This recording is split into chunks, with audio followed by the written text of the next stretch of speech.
The Stage Door Show, celebrating the independent artist. With your host, Dave Hondel. Hi, everyone. Welcome to the Stage Door Show. Tonight, my guest is a multi-talented singer-songwriter that has taken the country world by storm with hits like Right Now Kind of Girl and Some Girls Don't Cry. And you can also catch her on the new CBS Paramount Plus series, The Road, which premieres on the 19th of October.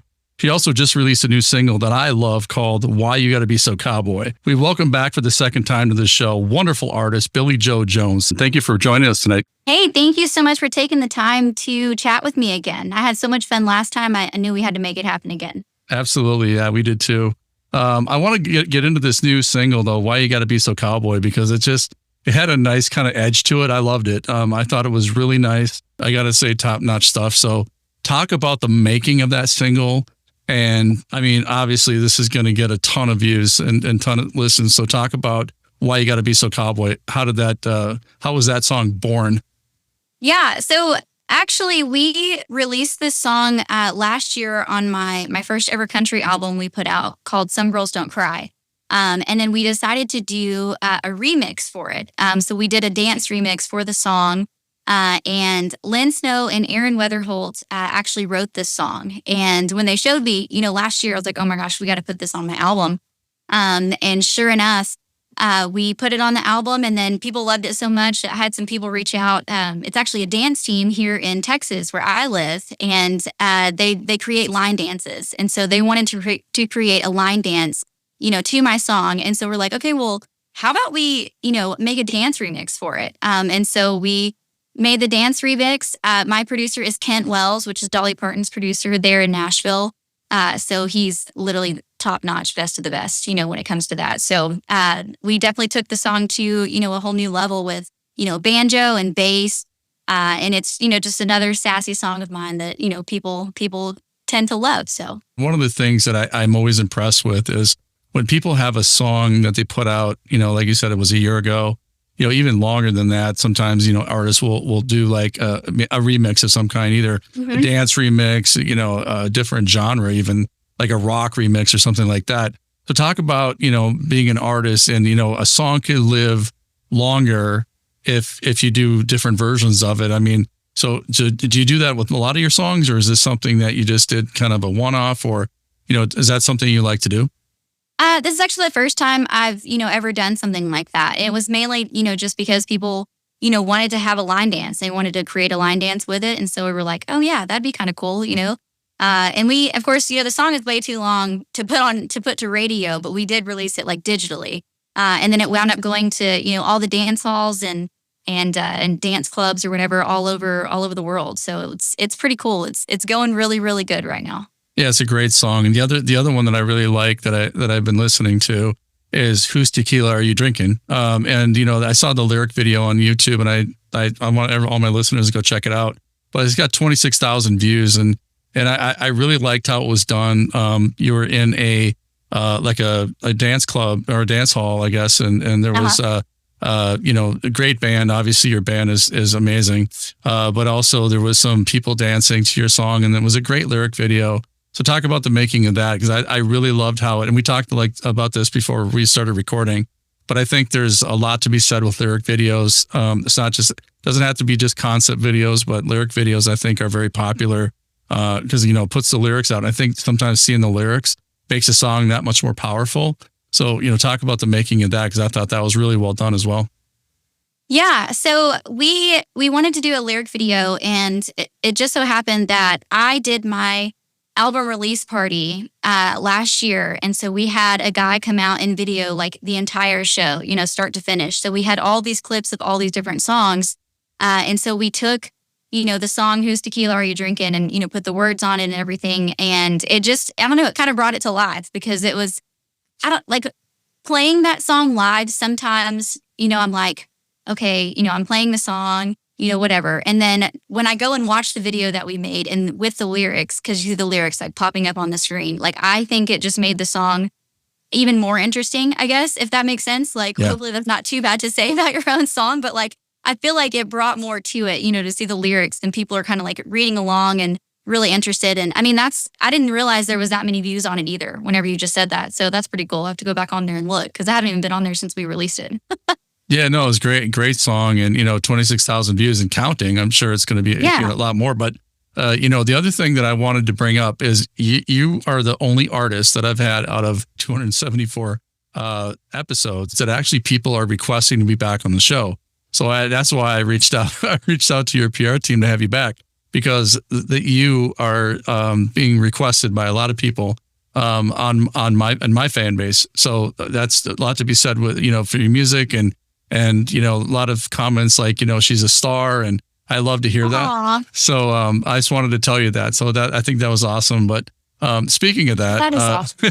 You have in October 19th. I mentioned this in the opening, but CBS Paramount Plus has a new series called The Road.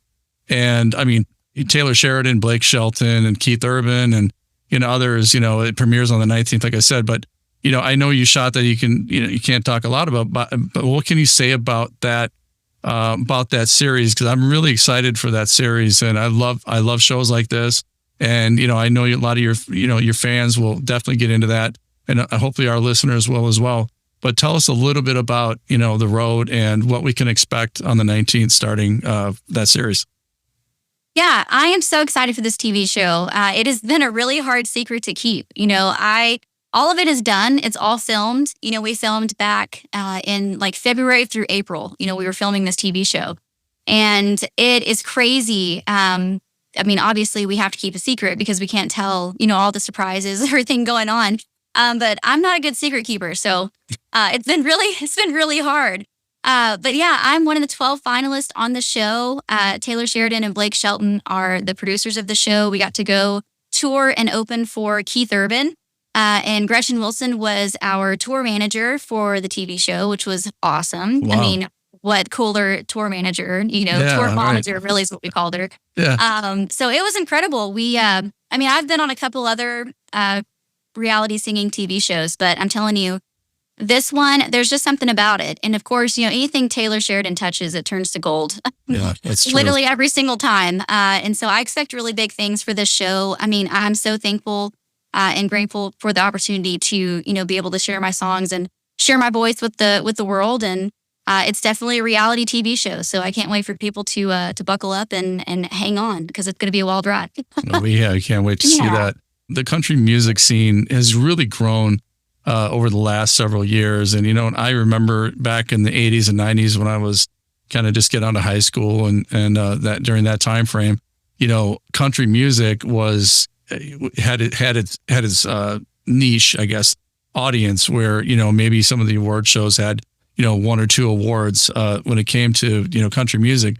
But it has grown so exponentially over the last several years. And it has become so mainstream where, genres are even, kind of crossing over, and that's got to be an exciting thing for an artist like yourself that can reach a broader audience and not just, the niche, country audience, but also people from other genres. So talk about that. And do you feel like you're in, as I know, like the country stars from the past, we all love them. And it was like, we still do. But do you feel like as an artist, you have like a bigger opportunity, I guess, to kind of reach a bigger crowd, I guess, or listening audience now that it is more mainstream? What are your thoughts on that? Yeah, I feel like, from the beginning. So for people who don't know anything about me, I was actually raised by my grandparents. So I grew up, listening to traditional country music, and I call those the oldies but goodies. So, Loretta Lynn, Tammy Wynette, George Jones, Patsy Cline, Conway Twitty, Ray Price, all the greats. And so I've always wanted to keep, that part of my heart, because that's where my heart is real, authentic country music. Sure. I'm not too big into the pop, side of things. I'm not opposed to it. I would really try to, like to steer into the direction of being a traditional country artist mixed with a little modern flair is kind of how I, label myself, I guess, if I had to put a label on it. But I definitely am excited for, I loved seeing all the collabs that, people are doing. And I think it would be cool to, I mean, one of my favorite cover songs, I just posted on TikTok today or yesterday, I don't know, is Journey, Don't Stop Believing. You know, I love covering that song. So I love being able, you know, to take other songs and even if they're not country, kind of make them sound country. Because I still, you know, no matter what I'm singing, I still want it to be country music. I want it to be real country. So I'm definitely, you know, trying to keep it there. But I'm, you know, open to, you know, definitely getting my music out there. But I don't want to change, you know, myself or my sound that I love. So you said it perfectly. It has like a modern flair, but it's still that country, traditional country music, which I think is amazing. Yeah. And that's the nice thing about it too, because even though it's more mainstream, I mean, there's still a lot of elements of that traditional country and a lot of artists, which I think is great. I guess my opinion is, you know, it stays traditional in a sense that it's not becoming something that it shouldn't be. You know what I mean? Yeah. It's getting to the point right now where it's almost, you know, people are doing it just as a, you know, because it's a thing to do. You know what I mean? And I hope it doesn't get to that point or you know, because like I love traditional country music. We've had T.G. Shepherd on the show a lot. He has a lot of #1 hits, and I just love that era of country. And so again, you know, your music really brings me back to that. But again, it's so well produced, and I think the recording, you know, engineering now is a lot better than it was back in the day, where, you know, everything was analog is now digital. There's more sound separation. There's a lot of different things that they can do. So it's that traditional country, but it just, you put the headphones on and you just get lost in it. It's just amazing work. What are some things that you're working on now that the show is done? You know, filming and you know, there's some other things that are coming out. I know you're going to be going to a Texas county fair, I think, coming up soon. I have your tour dates here. I'll be in Mount. September. I think you're probably talking about Mount Pleasant, Texas, with Dale Watson. My band's playing with Dale Watson that night. I think September 27th is that one. But we have a lot of shows. I'm actually headed to Daytona Beach, Florida tomorrow. They're doing an article on me with Forbes magazine, and then I get to go in the race car and do laps around NASCAR. Yeah. Are you serious? Yeah. So that's what I'm doing tomorrow. So I'm so excited for that. What? Yes. Oh, well, that's so cool. Oh, yeah, wow. I'm excited. And my grandparents are like, well, make sure they don't let you drive. And I'm like, oh, I hope they do. They don't know what they're getting into. I would probably be a race car driver if I was. Really? Oh my God. Yeah, so I've been past that. I used to live in Florida, so I've been past that speedway so many times. Oh, wow. And I've never been in it. I've been by the parking lot like a million times, but never been in it. And I'm dying inside that I haven't. So now that I moved away. Well, you gotta go do it. You gotta go back. Yeah, and do it. for sure. I want to do that, like the Richard Petty experience, I think it's called, where you can actually, you know, somebody drives for you, I think, but you get to go pretty fast around the track. So I definitely want to do something like that. I think that's what they're doing tomorrow, or not tomorrow. It's actually Wednesday, and I can't think of the guy's name, but he is like someone that's like does a ton of crazy stuff. Like I don't know how he's still alive, and I need to find his name, and I'll like message you and tell you. But he's gonna be the one taking me around. So I'm like, oh my gosh, this is gonna be awesome. Wow, I'm jealous. Well, have fun doing that, and also for the you know, the article, because I think Forbes magazine obviously is one of the biggest ones ever.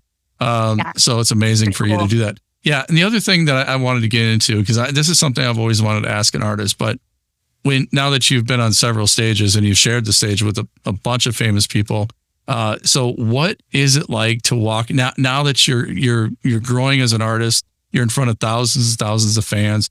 What is that feeling like when you step on that stage? You know, when you were younger, obviously you were in the living room with your grandparents and your parents. You know, now you're in you know, arenas and stages and festivals and all these things with all these thousands of people. So what is it like to actually stand on the stage now? Do you ever think back to when you were a kid in front of a few people? Now all of a sudden you're in front of thousands of people. I mean, that's just got to be such a gratifying moment for you to do that. It is. It's one of those moments where, I mean, ever since I was a little girl, I wanted to be a singer, you know, when I was 3 and 4 years old. I'm getting emotional because my grandparents are actually sitting here in the living room listening to my interview. Oh, hi guys. Hi. They've been, I'll show you them real quick. They're going to be mad at me. it's not, you won't be on film, but he wants to say hi. Yeah. It's nice to meet you both. They're 90 and 87. Oh, wow. And That's amazing. they just celebrated their 54th anniversary. So congratulations. That's amazing. Yeah. But no, I mean, growing up, and I have videos of me singing, when I was 4 and 5 years old, and I would sing, Shania Twain and Billy Ray Cyrus and the Dixie Chicks. And, but, they get to see me on these really big stages all over the place. And of course, the biggest stage of all that we've, dreamed of is the Opry. So we're still, praying and hoping that that's going to happen one day soon. But, no matter what the stage is, they're proud of me, whether I'm singing in front of 20 people or 40,000 people when I go sing the anthem at, the Rangers games or whatever. So, it's a really surreal moment, and especially when you've got a crowd that has that energy and gives you the feedback that you've been wanting and needing and stuff. It's a really special moment. So yeah, I absolutely love it. I have those moments all the time, and I do not take a single performance for granted. I want to get up there and give it my all every single time, no matter if it's for 20 people or 20,000 people. So. How do you take care of your voice? And is that something you think about every time you have a performance that night? Do you do vocal rest? Do you drink like wheatgrass juice or whatever? What do you do to take care of your voice? Because some people have different methods, I guess, to try to, be able to perform that night. Yeah, I mean, I should do more. I mean, we'll be honest, I should do more, for my voice. I will say that, being on the TV show, we had a vocal coach whenever we were there. And so that was like, one of the first times I'd ever worked with a vocal coach before. And it was pretty cool. But at the same time, like, I felt like sometimes doing the warm-ups kind of felt too much, like, for my voice. So I would kind of do half of the warm-up instead of the full thing, because I wasn't like, if your body's not used to it, if your voice isn't used to it, then you can wind up straining it or whatever. But for the most part, I love, I constantly have a cough drop in my mouth when I'm performing. And I've somehow gotten so used to that no one ever really knows. And luckily I've only almost choked one time. Oh, wow. I straight up did. It was right before I was going to sing the national anthem in front of 40,000 people at the Texas Rangers game. Wow. A few weeks ago, I just put a cough drop in my mouth and somehow sucked it down my throat and oh my gosh, so bad. This is TMI, but that's crazy. I always have a cough drop. I love doing my hot tea. Like, I do hot tea and honey and lemon and stuff all the time. Medicine balls from Starbucks are my favorite things. But and then I try not to do dairy, and that's one thing I've kind of learned recently. Like, I mean, I drink dairy and have dairy or whatever, but like the day before or the day of, I try not to have like any dairy, I guess. So I definitely need to do more for it. But for now, that's kind of what's, been working for me. And, knock on wood, I think I probably lose my voice maybe once a year, maybe. Yeah. And your voice is so pure, and it's like pitch perfect. I can't find anything wrong with your voice. Every time I listen at all of your songs are just they're easy to listen to. Let's put it that way. So I haven't heard a bad song yet. You're just amazing, and your songwriting and just like I said, your band and your producing and your engineering, everything is such top notch. And, it's just such a pleasure to have you on the show again, because I really do enjoy your music. And, just the sky's the limit for you. It's going to keep going up and up and up. And, we can't wait for the road on the 19th of October. Premiering. And, in September, you have some dates at the Titus County Fair in Mount Pleasant, Texas. So everybody, all of our listeners, go to BillieJoJones.com and you can find everything. It's just a really well done website as well. It's just very pleasing to the eye, and everything is on there. So just everybody check that out.